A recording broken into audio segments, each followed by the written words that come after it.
backup? Si Chris Aquino. 77,000 na yun. 77 years old. Oo, madami. America sa Pino. Isang malungkot na balita, pumanaw na ang talent manager, TV host at veteran entertainment columnist na si Lolit Solis. Siya ay 78 taong gulang. Acute coronary syndrome ang sanhi ng pagkamatay ni Manay Lolit. Ang acute coronary syndrome, ACS, ay isang seryosong kondisyon sa puso na nangyayari kapag biglang bumabara o bumabagal ang daloy ng dugo papunta sa mga ugat ng puso, coronary arteries. Dahil dito, hindi nakakakuha ng sapat na oxygen ang kalamnan ng puso, kaya't maaari itong magdulot ng pananakit ng dibdib, chest pain, o atake sa puso, heart attack. Matatandaan na year 2022 nang magsimulang magdialysis si Manay Lolit dahil na rin sa sakit sa kidney. Kinumpirma ng pamilya ni Manay Lolit sa pamamagitan ng radio host at veteran entertainment columnist na si Gorgie Rula ang malungkot na balita sa Facebook ngayong umaga, Hulyo 4. Our beloved Manay Lolit Solis has peacefully joined her creator last July 3, 2025. Manay Lolit leaves behind a loving family and many friends who will always cherish her memory. We remember Manay Lolit as a feisty and staunch, loyal supporter, manager, and friend. We love you, our dearest Manay. You will forever be in our hearts. Rest well now in the loving embrace of our Lord. Nakiramay din ang dating aktor at Cavite 1st District Representative, Jolo Revilla, ang malungkot na balita sa pamamagitan ng social media.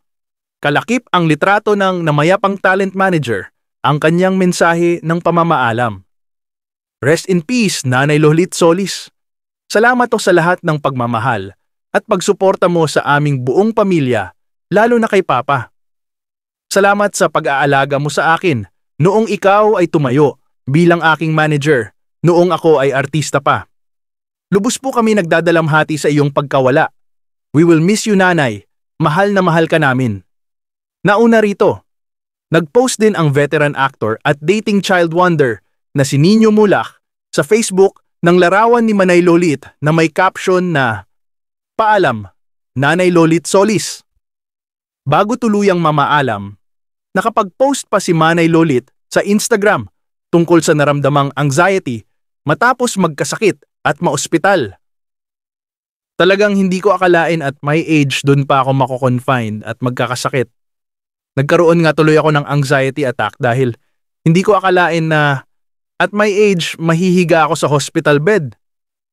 Medyo hindi ako talaga sanay sa hospital scenario kaya culture shock para sa akin ang mga nangyayari. Every time I wake up in the morning, shock ako na nasa ibang kwarto ako. Kaya nga minsan gulat ako paggising. Kaya tuloy parang at a lost ako tuwing gigising.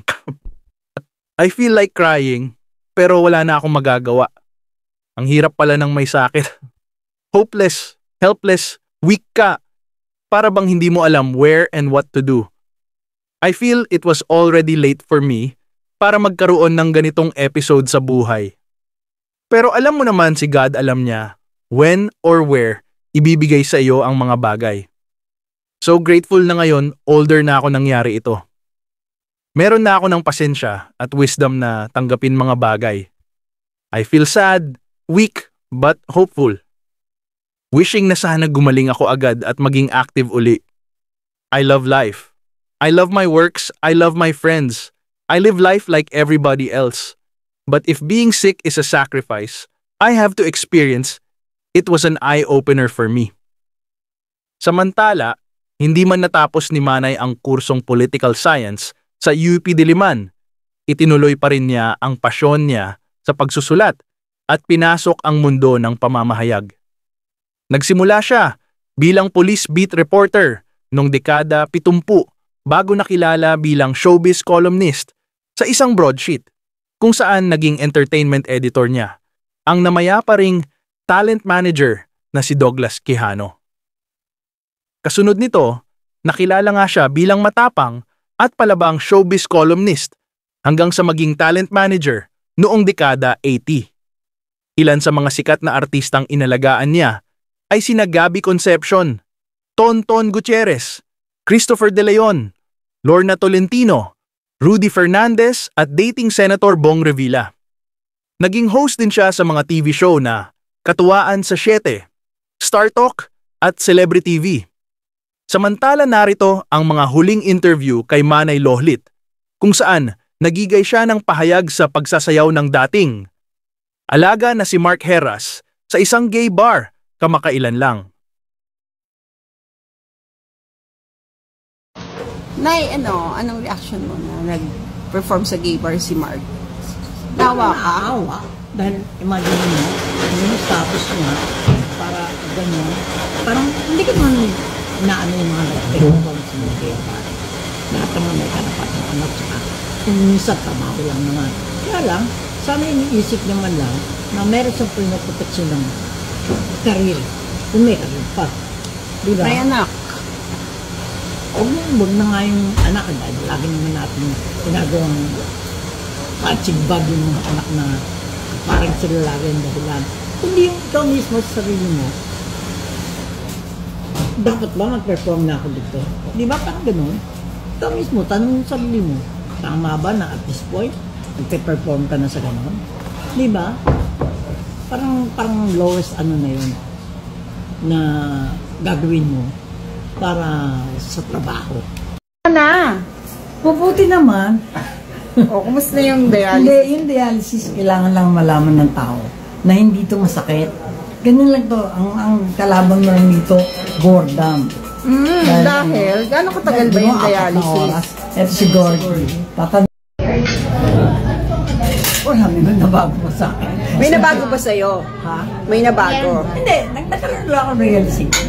Naano ko lang talaga na talagang yung na-shock din ako na ay, mami palang nagmamahal sa akin. Hindi nga, sabi ko 2 months na ako na sakit, kahit 5 wala pa ako nagkakasta. Yung dumating. Ngayon na-realize ko, talagang ganun talaga yung karma ng buhay. What you do, babalik sa tao. Kung what you saw is So, na-compute mo pa kung magkano yung mga yung mga Pero mathematical. Pero kasi, eto Tita Lolit, ano masasabi mo na